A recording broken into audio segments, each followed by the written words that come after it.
Howdy everybody on the internet. We're here at the Rocky Mountain Horse Expo and we're going to be doing some Q&A with Michelle Smith, who's part of the, what was it, Trailwise Saddles. Trailwise Saddles, yes. And so what do you got to show us today?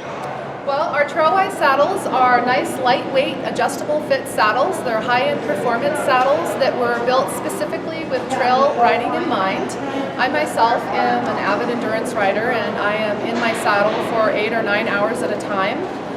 As I said, our saddles are nice and light, which is very appealing to a lot of folks. I would say the top weight is anywhere from, we go from about 13, 14 pounds up to about maybe 20. Depending on the model of saddle, we've got 4 different models. We have a Western, an English. This is our Pioneer Endurance, which is our best seller. And then we also have an English trail saddle and an Australian saddle. Our claim to fame on our saddles is that it has an adjustable fit system. Using these adjustable saddle liners that Velcro in and out of the bars of the tree. And the liners have 3 different pockets, a front, a middle, and a back section. And you can add or remove felted inserts. This will help you to fine-tune the fit. So if your horse is coming out of winter and going into spring and starting to lose some of that winter pudge, you can kind of adjust your fit as you go along. And once you're in your full competitive season and your horse has become more muscled and a little bit thinner, you can use these felted inserts to fill in some of the gaps that may have developed. That being said, with our adjustable saddle fit system, we do always, our most important goal is to match the correct tree with your horse's general back profile. Horses, I basically see 2 different styles of back, and that's going to be kind of the lower wither, flatter back, and then the horses that have the higher wither with more of a rock in their back, kind of like a lot of thoroughbreds will have. So those are 2 extreme differences, and you wouldn't want to use the same tree really for those 2 different types of backs. So we want to make sure we match the back profile. And so when you're making this and you're custom making this, like this is like a nice hard plastic resin, do you just take like a measurement and jot down like numbers when you measure a horse, or do you have like an actual mold that you put on their back?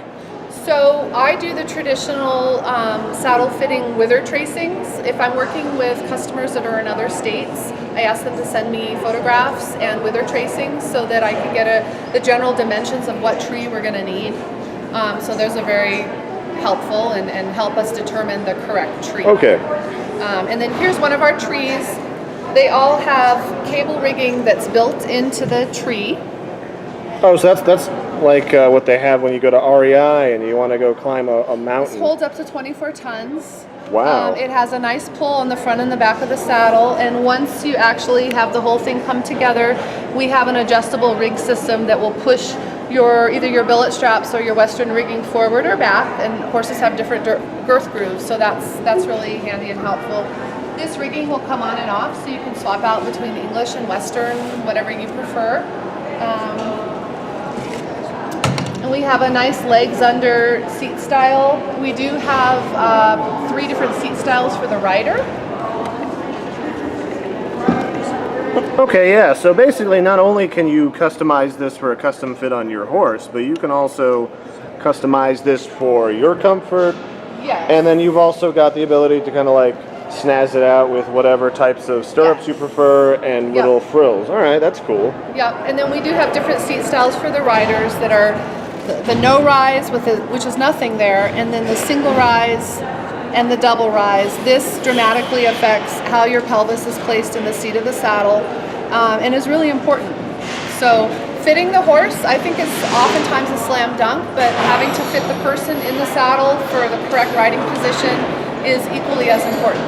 Okay, and so how do you get the different inserts into here? So what you'll do is you would take your saddle,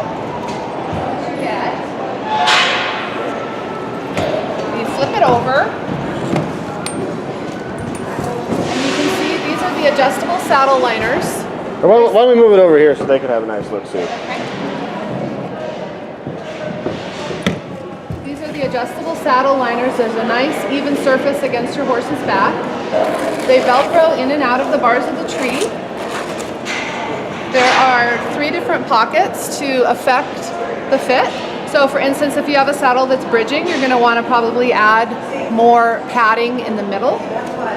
And you can do that by matching the shape and putting it in. And you can do 2 or 3 of these in here. And this is really gonna, this particular lineup is gonna really help prevent bridging. It's gonna fill in this section, and it's gonna lift the front and the back and create a nicer fit, if that tends to be your problem with that particular horse. And then these go back in like so. And it's a pretty simple situation. And that's got a nice, it really follows the contours here of the saddle tree, so that you don't have anything bulging out and getting in the way, or potentially causing any unnecessary like chafing on the horse. Right, yep. And you want a nice clear spinal column area where there's nothing touching the spine. These pads can also be moved further down. So if you wanted to move the liners further down to open up a little bit more width in the front, oh, cool. That's easy to do. So there's a lot of different options that you can go with. Any questions here from the audience? Yes, what kind of saddle pad would you use for that? So saddle pads are really important to overall saddle fit, and a lot of times I think people kind of forget about that. And depending on the horse that you're riding and what you're doing is going to affect the saddle pad that you select. So a saddle pad can be compared to a sock. It is definitely going to affect the fit. So I have one horse that I use a Supercore pad on, and if you've ever heard of Supercore pads, the Supercore material was developed for the medical industry, and it's a honeycomb, real ventable material that eliminates pressure points. So when I'm doing a lot of endurance riding, I will use a Supercore pad, but I have other horses that maybe I want to use an all pure wool felt pad, and so I'll use a different type of pad. And again, when I was doing my 80 miler last season, my horse was literally losing weight as we rode through the day, because we did 80 miles all in one shot. And I ended up at one of the vet checks having to put in a slightly thicker pad, because I realized, well, as I'm riding her, my legs are getting closer and closer together. So I can tell she's getting a little bit dehydrated and losing some weight, and so we're gonna fix that real quick and easy by adding a thicker pad. So it's really good to have about 3, 4, 5 pads on hand that you really like, that have different things that they do. So pads are important. Question. I have a horse that broke his withers, and they were displaced to the right and back. So when you're sitting on him, it goes like this, and then it kind of does this number. Right. Fitting a saddle on him has been extremely difficult. Yes. I've used a dressage saddle on him. My Western saddle no longer works because it slides forward, but he's primarily a Western horse. Okay. Would the fitting system in this allow me to compensate for the withers being offset for his comfort? We can absolutely, it's very easy to fit for asymmetry, and that's essentially what you're talking about. I mean, in a perfect world, we want everything to be symmetrical. So sometimes when horses have asymmetry due to more muscle buildup on one side, and not the way your horse has an actual injury, right, which wasn't his fault, and there's nothing really we can do about that, so absolutely we would fit for the asymmetry.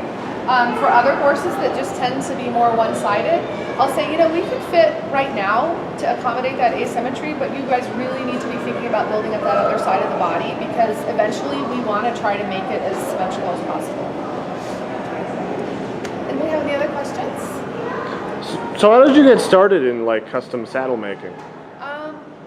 I started endurance riding about 10 years ago, and I started out with a treeless saddle, a Bob Marshall treeless saddle, and I actually really loved that saddle.